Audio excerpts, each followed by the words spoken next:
नमस्कार दोस्तों, स्वागत है आपका आर्ट ऑफ कैंडलस्टिक में। यस दोस्तों, यहाँ पे हम लोग बात करने वाले हैं काफी दिनों के बाद एक आईपीओ के बारे में। यस, और कौन सा आईपीओ है तो आप सब लोगों को बताया है मीशो का आईपीओ। सो जैसे कि आप सब लोगों को एडवांस में मैंने यहाँ पे बताया था कि मीशो का आईपीओ आने वाला है। इसकी चर्चा काफी थी क्योंकि इसके पीछे कुछ रीजन है। सबसे बड़ा रीजन है भाई कि इस आईपीओ का साइज काफी बड़ा जब होता है तो अलॉटमेंट के चांसेस बढ़ जाते हैं। सो इसी से रिलेटेड सारा डेटा मैं आपके सामने यहाँ पे रखने वाला हूँ। ठीक है, अप्लाई करना है नहीं करना है भाई वो आपकी मर्जी। बट जीएमपी क्या है? अगर आप अप्लाई करने जा रहे हो तो कुछ हिडन पॉइंट्स होते हैं दोस्तों जो कि आपको कोई नहीं बताएगा, वही मैं आपके सामने यहाँ पे रखने वाला हूँ। ठीक है, एंड अगर देखा गया तो लॉस से रिलेटेड क्या बातें यहाँ पे चल रही है। मीशो लिमिटेड मतलब ये कंपनी करती क्या है हर किसी को पता ही है।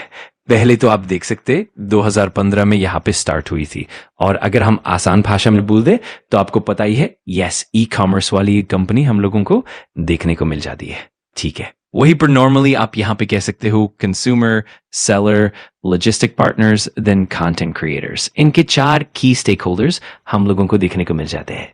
और जैसे कि आपको पता है ऑनलाइन, हाँ, तो इनके 2 बड़े बिजनेस सेगमेंट्स हैं।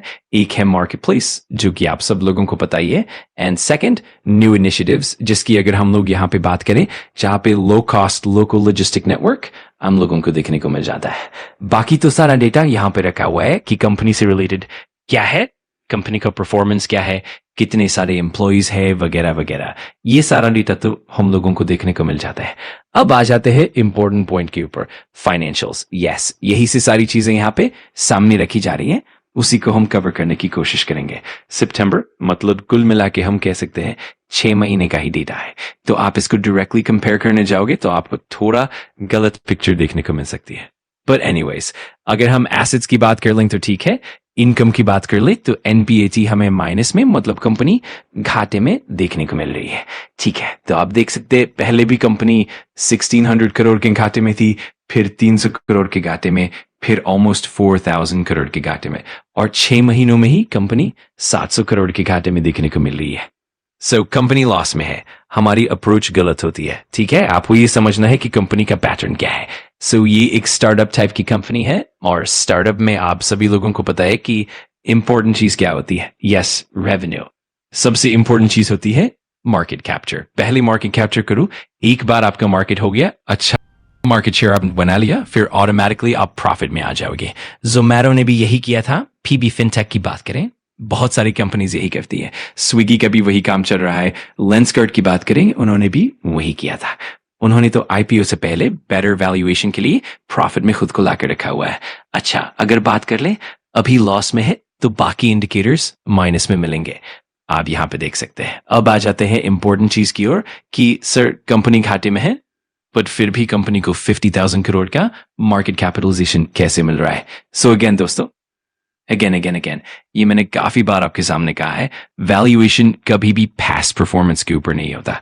वैल्यूएशन हमेशा इस बात पर होता है कि फ्यूचर में कंपनी कहां तक जा सकती है, उसी को कैलकुलेट करके प्रेजेंट वैल्यूएशन निकाला जाता है।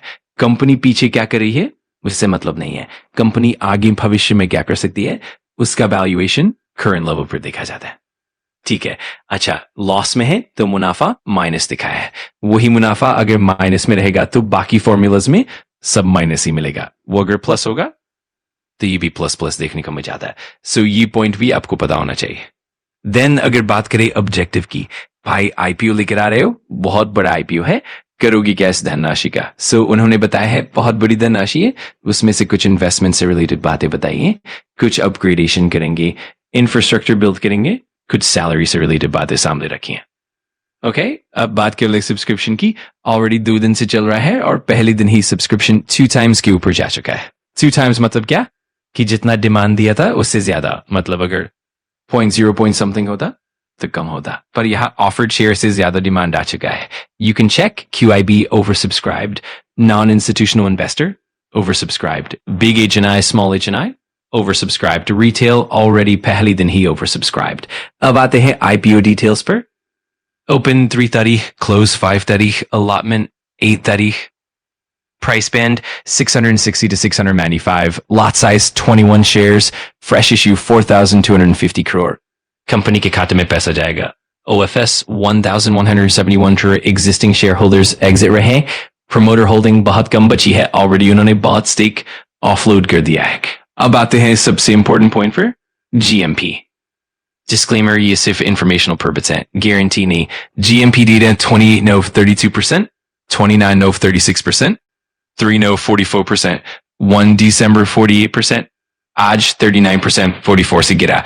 So GMP हल्का नीचे आया है। ये हफ्ता इवेंट हैवी है। 5 तारीख RBI MPC meeting outcome 10:30 AM।